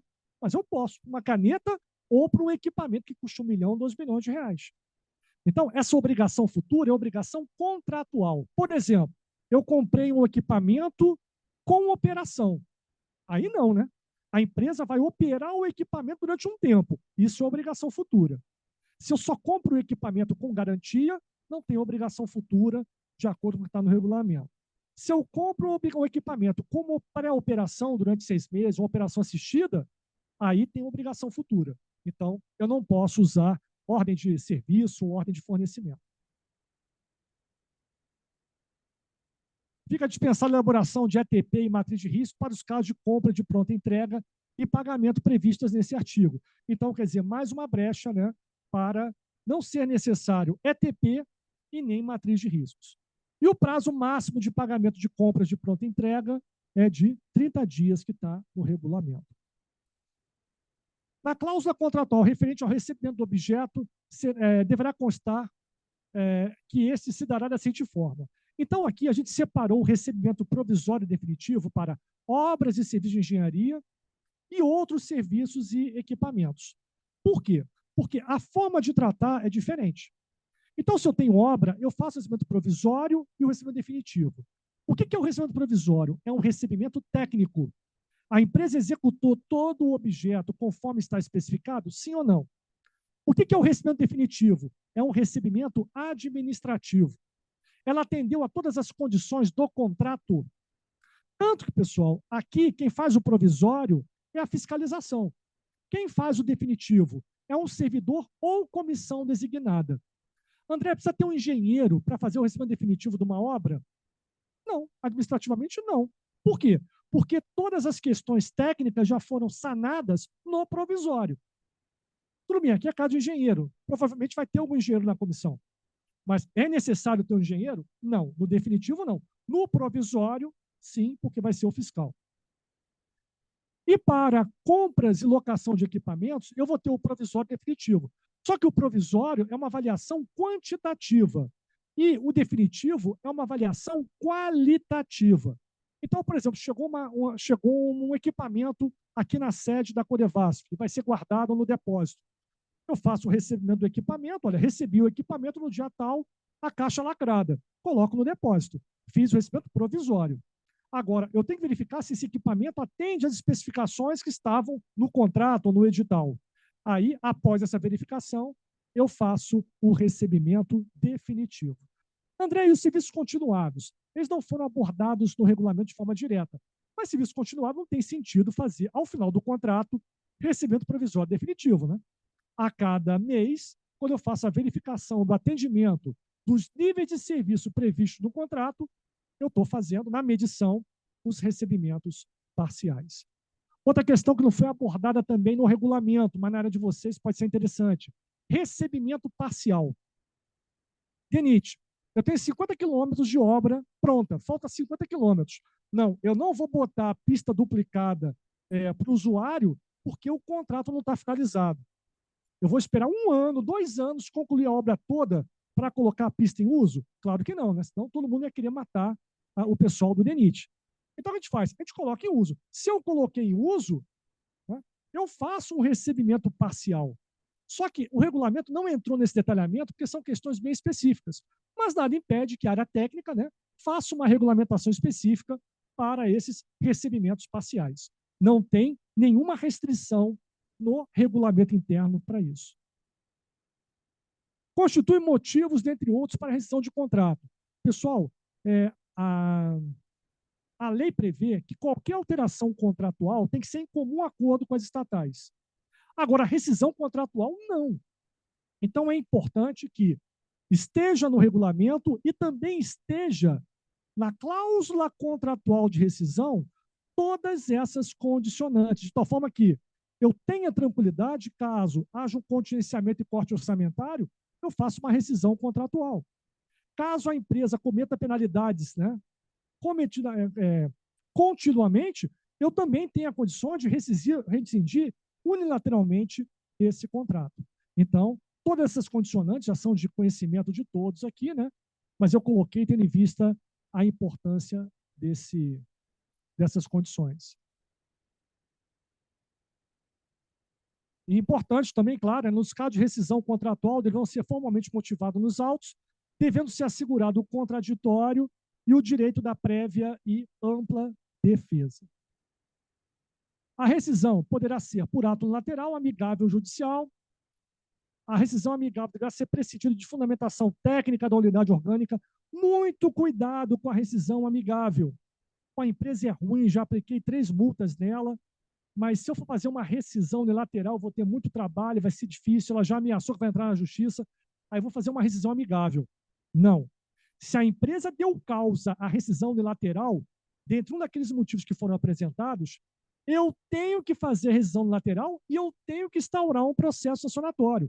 Eu não tenho poder discricionário para decidir, não, pô, vai dar trabalho, vai dar prejuízo porque ela não tem dinheiro para pagar, então eu vou relevar aqui e vou partir para o amigável. Cuidado, isso pode gerar, poderá não, irá gerar responsabilização do gestor e do fiscal do contrato. Então está aqui, ó, a rescisão amigável não será cabível nos casos em que forem constatados descumprimento contratual sem apuração de responsabilidade.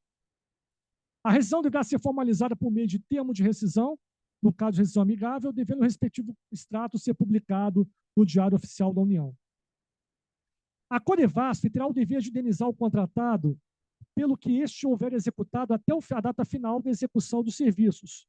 Ok, ele executou, independente do motivo, eu tenho que pagar ele pelo serviço executado, senão é apropriação indébita.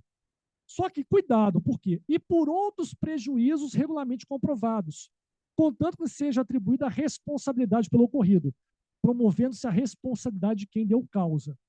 Então, se a empresa comprou insumo, colocou na obra, e eu vou rescindir o contrato, ela tem direito a ser ressarcida por esse insumo?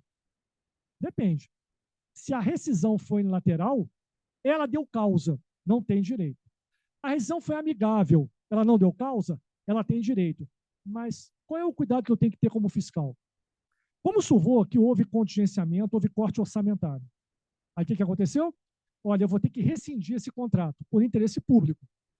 E a empresa sabe disso. Só que você, como mosca, espera um mês para notificar ela. O que ela faz? Ela pega todo o estoque de insumo que está na sede dela e coloca na obra. Aí quando você vai rescindir o contrato, ela fala assim, olha, é o seguinte, cara, aqui, ó, eu botei esse material todo na obra para executar, está previsto aqui no contrato, eu quero ser ressarcida desse material. Aí nesse material tem 1.000 sacos de cimento. O que vocês vão fazer com 1.000 sacos de cimento? Em 6 meses, no máximo, que é o prazo de validade. Então, a partir do momento que houve uma sinalização de que vai ter que haver uma rescisão amigável, fiscal já toma iniciativa, comunica à empresa, ó, estamos em tratativas aqui, há risco de rescisão, então, a partir de agora, não deposite os materiais na obra. Ou então, não contrate, né, o fornecimento do equipamento tal. Ou então, não contrate a sua subcontratada. Por quê? Porque se você não faz nada, isso pode caracterizar um prejuízo causado a ela. Aí vem uma outra pergunta. André, e os lucros cessantes, ela tem direito? Sim ou não? Aqui eu vou falar, tem. Né? Nossos contratos também são regidos, né, pelo direito privado, só que é o seguinte, eu como gestor, eu não pago. Então o que eu faço? Eu pago a ela os serviços executados, eu pago de mobilização, se tem material depositado na obra, eu pago. Agora, às vezes a empresa vem assim, ah, mas os lucros cessantes? Ela tem direito a 50% do lucro que ela ganharia se eu mantivesse o contrato. Ela vai receber? Judicialmente, ok. Eu, administrativamente, estou sendo bem sincero, isso não está no regulamento, até que não pode botar isso no regulamento, né, por questão legal, mas eu, como gestor, eu prefiro que ela entre na justiça e, por decisão judicial, se pague. Algumas empresas estão ganhando essa ação na justiça. Tá? Agora, para os outros quesitos, analisa e paga. Esse quesito eu seguro. Tá, ok? Outra questão, encargos trabalhistas, prejuízo em demissão de empregado. Né? As verbas rescisórias, a empresa tem direito a ser ressarcida pelas verbas rescisórias, sim ou não? Também não. Por quê? Nas fichas de composição dos serviços que a gente adota na precificação, já está incluído lá no custo de mão de obra o quê? Os encargos sociais. E dentro dos encargos sociais estão os encargos, né, os custos demissionários. Então, ela não tem direito. André, mas está tendo um prejuízo. Sim, ela que se programasse, porque é um risco nessa relação contratual. Tá ok? Estou acabando aqui, pessoal. Sanções administrativas nós já falamos, né? Então, a advertência é para descumprimento de pequena relevância, que não cause prejuízo para a Codevasf. Tá? Então, está bem claro aqui no regulamento. Suspensão temporária por 2 anos. Tá? Então, são as condições que estão na lei. Nós trouxemos o regulamento, tendo em vista a importância. Colocamos os limites para multas. Tá? A multa será calculada na forma prevista no edital ou no contrato. Não poderá ser inferior a 0,5%, nem superior a 25% do valor do contrato. Então, não pode ser uma multa nem muito leve, nem muito pesada. Colocamos essa faixa grande por quê? Quem mais conhece aonde aperta o calo é quem trabalha na área. Então, por exemplo, um contrato de outsourcing, eu não sei qual é a margem de lucro da empresa. E se eu boto uma percentual de multa muito pesada, eu quebro a empresa. Na área de engenharia, eu sou engenheiro, eu tenho uma visão melhor e eu consigo definir de uma forma mais adequada o quanto eu vou ser pesado ou leve na multa, porque eu conheço o negócio. Então, por isso que a gente não amarrou de uma forma detalhada. Mas é importante que o contrato amarre de forma detalhada a dosimetria, para não gerar dúvida na quantificação de quanto a empresa vai receber de multa. Porque se houver qualquer dúvida, você abre uma brecha para ela ganhar na justiça. E outra dica, quando for conversar com a empresa, não fala para ela, você até tem razão, mas eu não vou aceitar por causa disso, disso, disso. Se você fala para ela, ela grava que você tem razão, ela vai ganhar na justiça. Então, cuidado com o que você coloca no papel. E os recursos, né? 5 dias úteis para a maioria dos casos. No caso de aplicação de penas de advertência, multa e suspensão, caberá recurso no prazo de 10 dias úteis. O recurso será dirigido à autoridade que praticou o ato, cabendo ele reconsiderar ou não a sua decisão no prazo de 5 dias úteis e a decisão final ser proferida dentro de 30 dias corridos, contados do seu recebimento.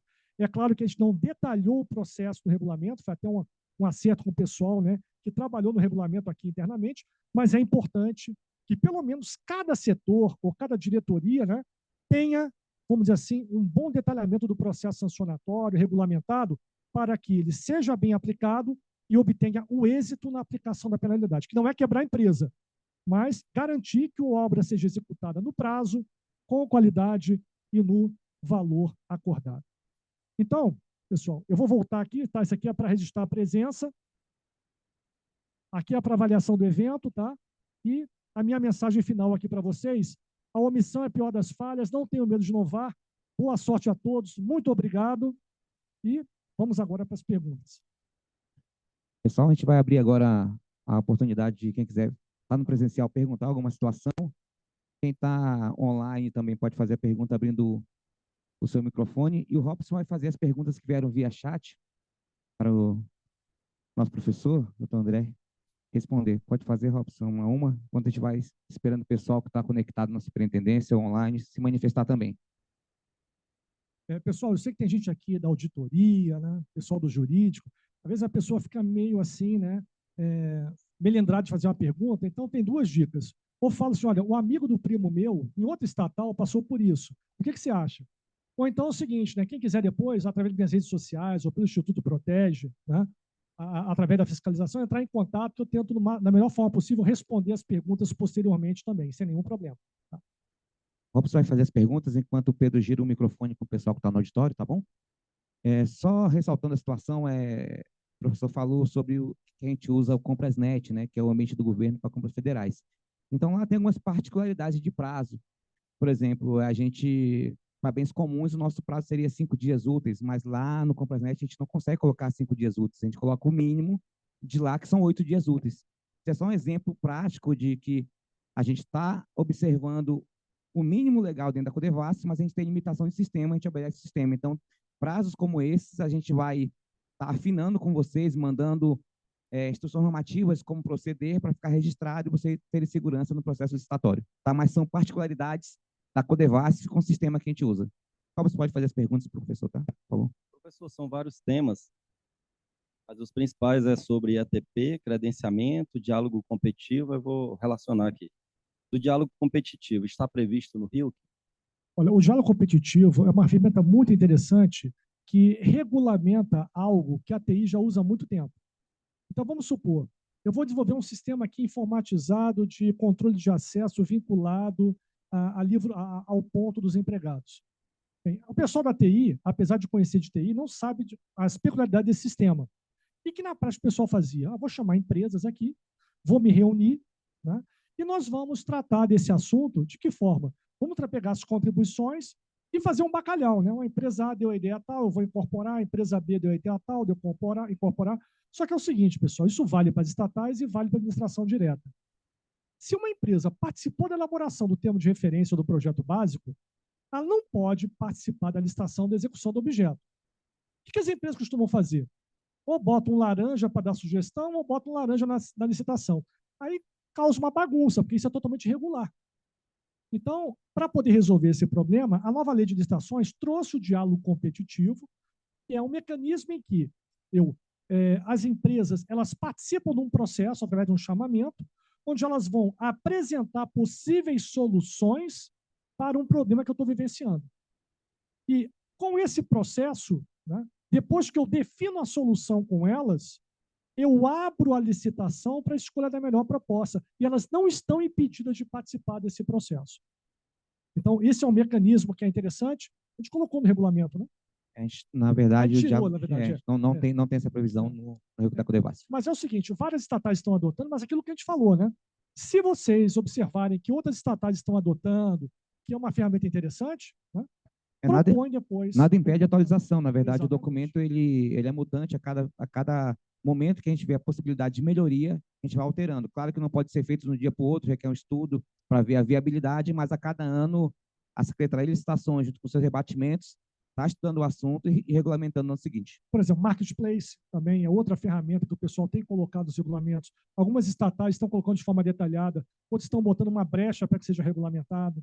Então, quer dizer, a gente tentou buscar nessa consultoria atender, vamos dizer assim, as necessidades essenciais da Codevasf, em parceria com a equipe de fiscalização. Agora é aquilo, vamos implementar, vamos colocar em prática, e aos poucos a gente vai evoluindo esse regulamento interno. É claro que um normativo específico, uma resolução assinada pela diretoria executiva ou pelos diretores, é muito mais rápido o processo do que rever um regulamento interno.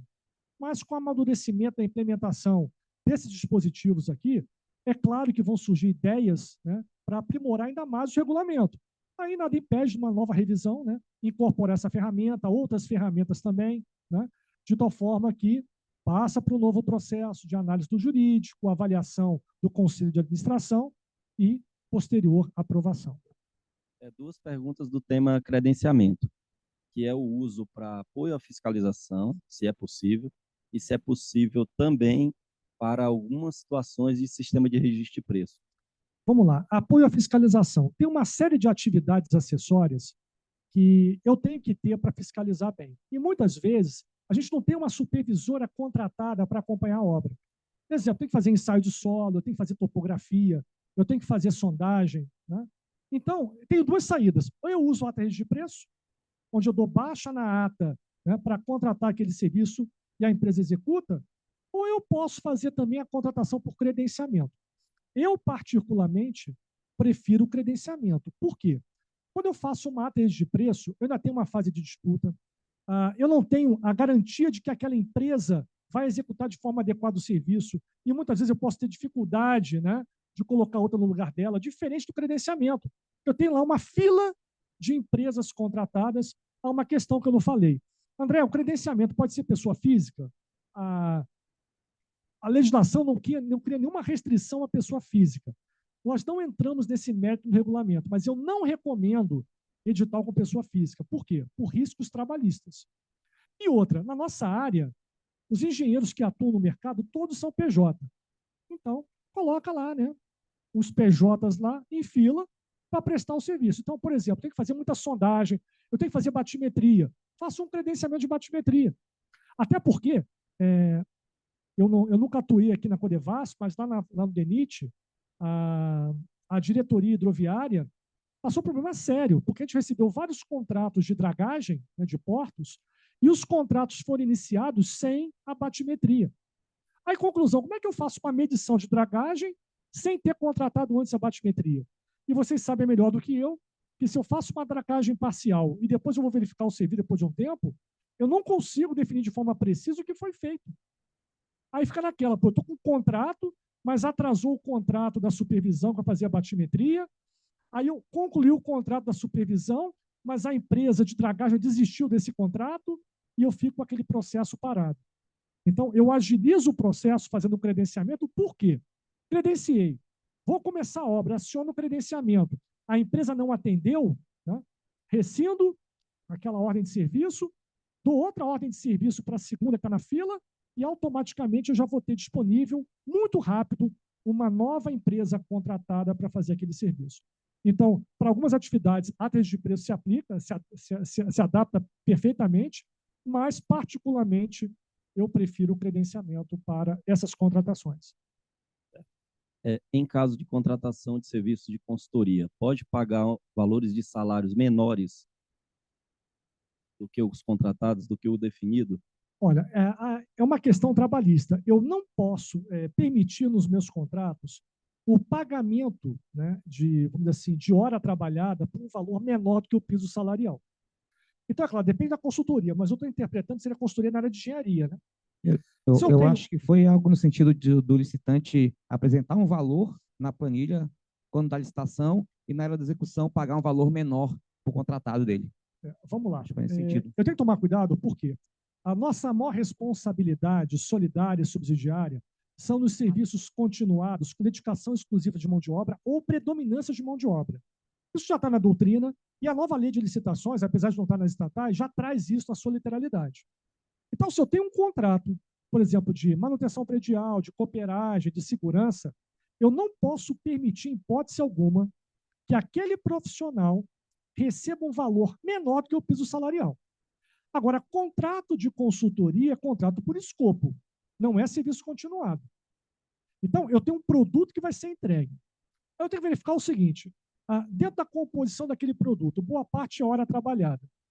Para eu poder caracterizar que ele está pagando um salário inferior ao piso da categoria, eu vou ter que entrar mais a fundo, né, na realização das despesas dele.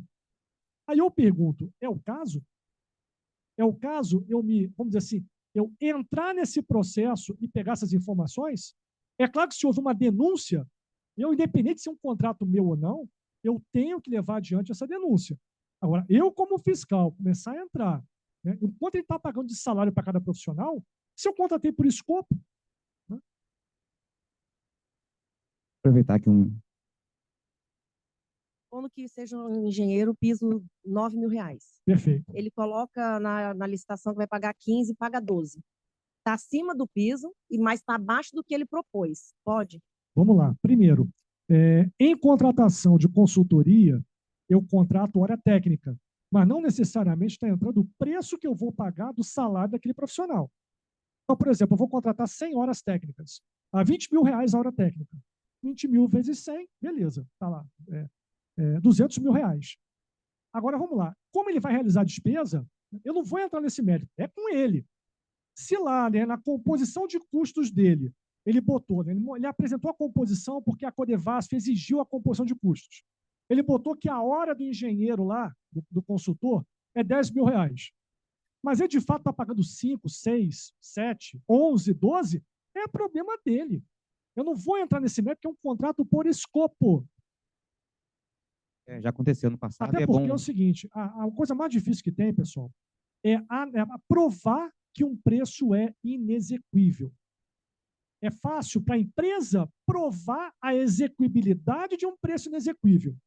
Mas lembrando que o ônus da prova, né, é de quem, vamos dizer assim, está tomando a decisão. Então, você está numa comissão de licitação, ou você é um agente de contratação, recebeu uma proposta lá, independente de ter ficha de composição ou não.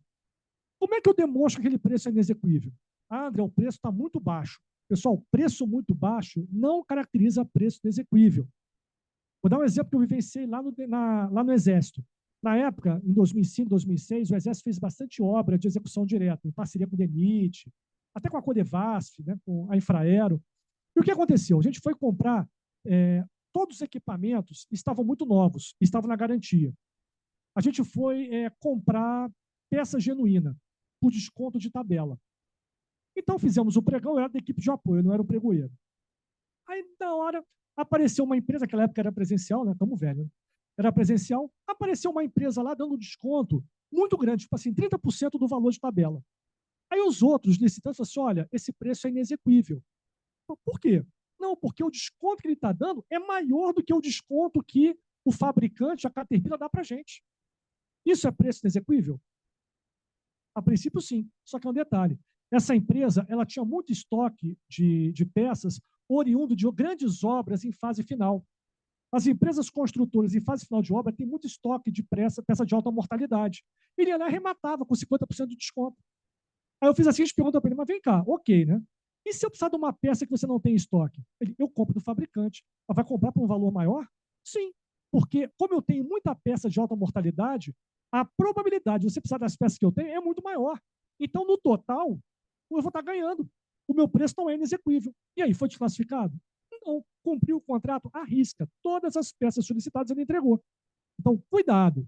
Analisar preço inexequível somente em raras hipóteses. Então, por exemplo, contratação de mão de obra para serviço continuado, eu ainda consigo uma brecha para canalizar preço inexequível, porque você deu um desconto muito grande e entra nos custos tributários, né? Come todo o lucro, entra nos custos tributários e no valor da hora, aí eu consigo provar, mas em outras situações não.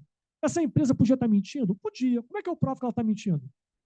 Eu não sou polícia, eu sou agente de contratação. Pô, não? Só passar um pouquinho para Maria Clara, antes, Lu, que ela está com uma levantada ali. Um tempinho. Pode falar, doutora.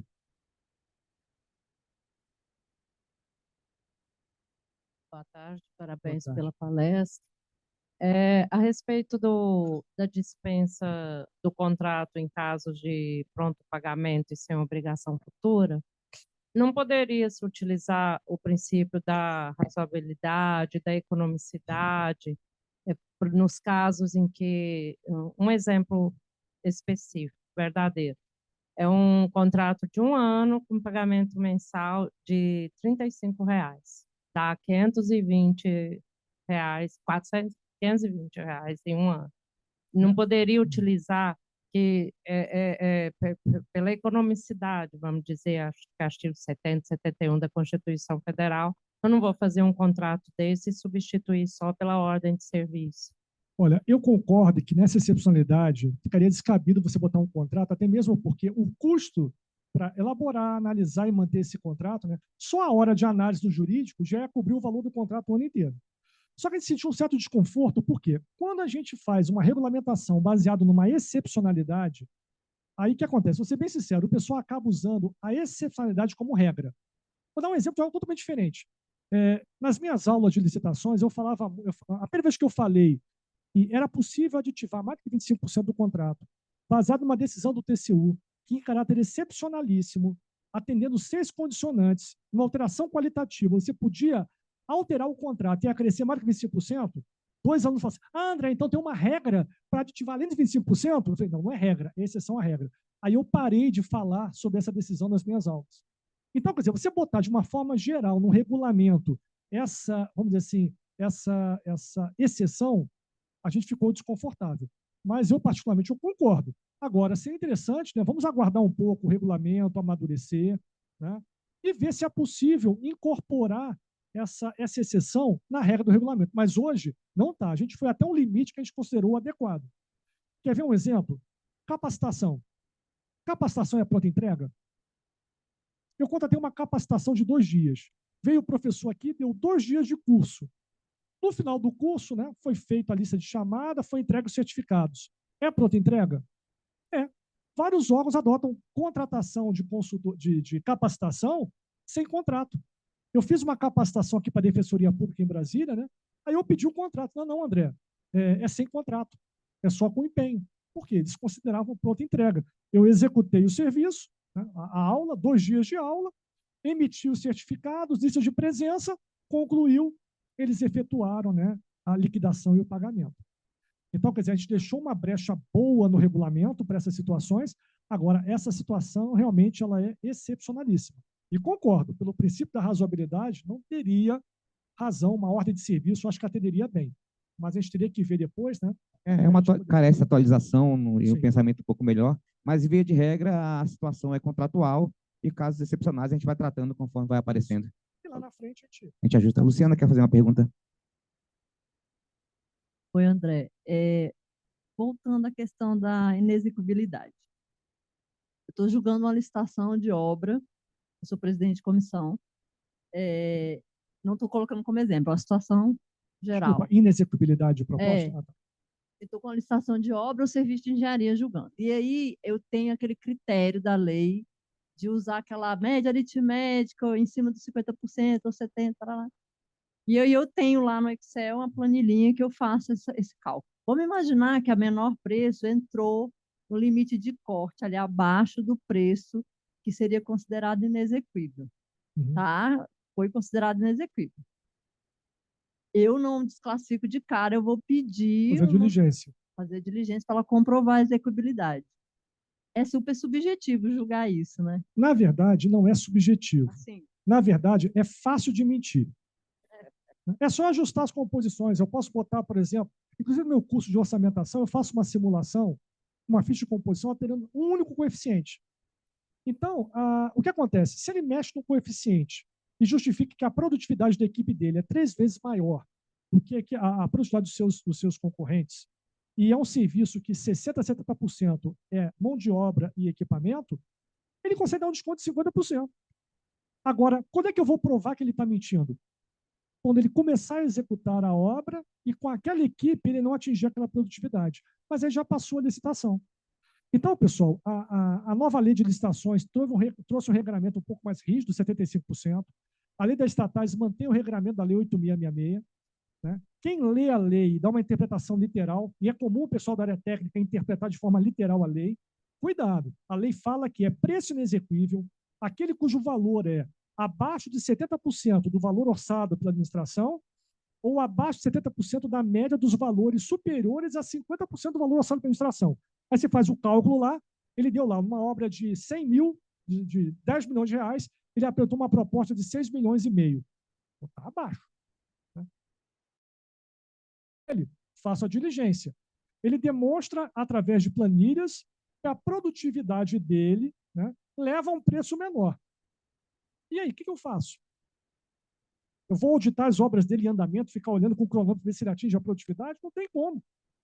Ah, André, mas eu vou negar, porque o preço está muito baixo. Aí você nega, aí vem o Tribunal de Contas e fala, peraí, você abriu mão do menor preço, e a regra é menor preço. Por que você abriu mão do menor preço? Não, porque eu não acreditei na informação que ele passou. Opa, então o seu contrato está com sobrepreço. Então, pessoal, como é que a gente resolve esse problema? Não tem solução fácil no processo licitatório. A questão é por que a empresa mergulhou no preço? Ela mergulhou no preço porque ela achou erro no projeto e vai tentar um aditivo lá na frente. Ela mergulhou no preço porque ela vai entrar com reequilíbrio econômico. Ela mergulhou no preço porque ela vai contar com a inexperiência do fiscal que vai dar um aditivo indevido. Ou ela vai contar que a fiscalização não está o tempo todo e ela vai executar o serviço com material de qualidade inferior. Então, isso é que leva a empresa, muitas vezes, né, a mergulhar no preço. Como é que você inibe isso? Fazendo um bom projeto básico e fiscalizando bem. Né? E tem que salivar quando a empresa comete um erro. Não. Se você entra numa fiscalização buscando um erro para quebrar a empresa, o seu objetivo está errado. O seu objetivo é garantir a execução da obra no prazo, com qualidade no valor acordado. Mas se a empresa não está cumprindo o que está acordado, você tem que ir firme nela. Porque quando você é enérgico na fiscalização e cobra o que é para cobrar, essa empresa ela pode desistir do contrato, ela pode quebrar ou não, tomou vergonha na cara, absorveu o prejuízo e concluiu. Mas ela se fala, o mercado está vendo. Opa, peraí, aqui na Codevasf, se eu pisar na bola, eu não vou conseguir aditivo. Então, se eu mergulhar no preço, eu me quebro. Então, você acaba aos poucos, né, mudando os hábitos organizacionais das licitantes. Só que esse processo é lento. Você não vai conseguir resolver o problema numa única licitação. Isso demora 1 ano, 2 anos, 3 anos, para sinalizar para o mercado. Ó, aqui não. Se você entrar, você vai quebrar. André, mas tem pressão, está lá, o deputado lá, ele liberou recursos de bancada. Se eu for enérgico, vai parar a obra, vai perder recurso. Eu entendo perfeitamente, né, a situação que vocês vivenciam. Eu vivenciei isso. Hoje não estou mais na administração pública, né, já estou aposentado, mas, né, recebi pressão várias vezes. Então, né, a gente sabe do problema, mas não tem receita mágica. Tá? Desclassificar uma proposta para o preço execuível, né, é muito difícil. Tá, okay? Tem uma pergunta aqui para o Renato, que é se o ETP não precisa ser anexo ao TR ou ao edital. Por padrão, por padronização da Codevasf, o ETP ele é o anexo do TR. Ele vem lá com a legenda que a gente usa aqui na Codevasf, que é aquilo que está em azul pode ser modificado, alterado, desde que justificado, mas, via de regra, o ETP é anexo do TR e só não vai ser publicado se estiver justificativa para ele ser sigiloso, conforme consta no RIUC. Isso é uma característica da Codevasf que foi inserida no regulamento. Tá? Não existe uma obrigação legal dele estar anexo ao edital. Agora, independente de estar anexo ao edital ou não, lembrando que o ETP é um documento público, né?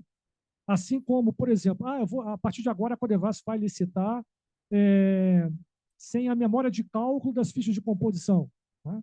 Ou então, está lá, mas está disponível. Se é informação pública, nada impede, né, da empresa entrar com um pedido, né, de acesso a essa informação e isso ser passado para ela. Tá bom? Mas no regulamento está previsto junto mesmo. Tem uma última pergunta, que é a comissão de licitação aceitou um produto diferente do especificado e, após isso, contratado. Vamos lá. A gente tem que tomar cuidado porque existe a questão da similaridade e equivalência. Eu posso aceitar um produto equivalente a outro que foi especificado? Isso pode acontecer na licitação, né? Eu acredito que deve ser um pregão, onde teve a prova de conceito, o exame, e a empresa apresentou um produto, vamos supor, eu estou adquirindo um computador, né, com uma configuração X, e a empresa ela tem em estoque um computador com uma configuração superior. Eu posso aceitar? Posso. Né? É equivalente ou superior. Então, para eu tomar essa decisão, eu tenho que caracterizar no processo que houve uma equivalência. E o que é equivalência, pessoal? A gente tem que tomar cuidado com esse termo, porque a lei nova, a 14.073, que não se aplica às estatais, usa o termo de forma equivocada. Similaridade. Materiais similares, eles têm a mesma função. Materiais equivalentes têm a mesma função e o mesmo desempenho. Vou dar um exemplo simples. Soleira de porta. Eu tenho uma soleira de granito e uma soleira de mármore. Eles são similares? São, têm a mesma função de soleira. São equivalentes? Não, porque o mármore sofre um desgaste muito mais rápido do que o granito. O granito tem uma maior resistência à abrasão do que o mármore. Então, tem a mesma função, mas não tem a mesma equivalência. Então, na hora que eu vou aceitar um produto, né, por equivalência, eu tenho que fazer uma análise daquele produto e verificar se o desempenho dele é igual ou superior ao que foi especificado. Se for igual ou superior, nenhum problema. Mas é importante que isso seja justificado no processo. Encerrou, Robson? Tem mais alguma? Tá. Pode fazer, para poder adiantar. Não, e se precisar de outras perguntas, tá, eu estou à disposição depois para responder por e-mail, sem nenhum problema. Tá saindo não, Robson? Liga aí para a gente. Sobre a multa, foi retirada a pena base que era prevista no RIUC anterior. A oposição aqui da pergunta. O que dificulta a dosimetria? O que acontece? A questão da dosimetria, a gente detalhar a dosimetria no regulamento interno, a gente considerou, vamos dizer assim, inadequado. Por quê? Quando eu defino no regulamento interno que atende tanto um contrato de uma obra quanto uma contratação de um serviço continuado, fica, vamos dizer assim, muitas vezes, a multa desproporcional, né, ao objeto daquele contrato, e depois vai ter dificuldade no edital ou na própria minuta do contrato fazer esses ajustes. Tanto que a gente tinha feito uma proposta, lembra inicialmente, de detalhar mais o processo sancionatório no regulamento interno. Mas depois a gente achou mais interessante fazer o quê? Né? Dar uma enxugada no regulamento e deixar isso para um normativo específico, o que várias estatais estão fazendo. Então, por exemplo, hoje eu estou atuando em 3, 4 estatais, dando consultoria na elaboração do regulamento interno. Nós estamos atuando no regulamento, colocando as condições de aplicação de penalidades, como está aqui no RICO de vocês, e no manual, não de fiscalização de contratos, mas no manual de processo sancionatório, aí sim fazer o detalhamento. Mas mesmo no manual de processo sancionatório, eu tenho que dar uma margem para que aquela pessoa que está atuando no processo licitatório daquele objeto e que tenha conhecimento do objeto e, consequentemente, do mercado, saiba aonde o calo aperta. É aquela história, 10% é uma multa muito pesada ou muito leve? Se eu tenho um contrato onde a margem de lucro da empresa é de 5%, uma multa de 10% é impraticável, eu vou quebrar a empresa. Eu passei por isso no DENIT, tinha um contrato no DENIT lá que a multa era 20% do valor do contrato por atraso de etapa de projeto. A empresa tomou uma multa de 300 mil num contrato de 1,5 milhão. E o dono veio falar comigo. Poxa, André, essa multa é abusiva. Eu falei, concordo contigo. Vamos fazer um aditivo contratual para ajustar? Eu falei, não, eu posso mudar a cláusula de penalidades? Não, eu firo o princípio da isonomia. Uma empresa olhou a multa de... Ninguém olha, né? Mas vai que uma empresa olha. Pô, 20% de multa? Se eu tomar uma multa, eu quebro, não vou entrar. Aí lá na frente, poxa, se eu soubesse que podia mudar a cláusula, eu teria entrado.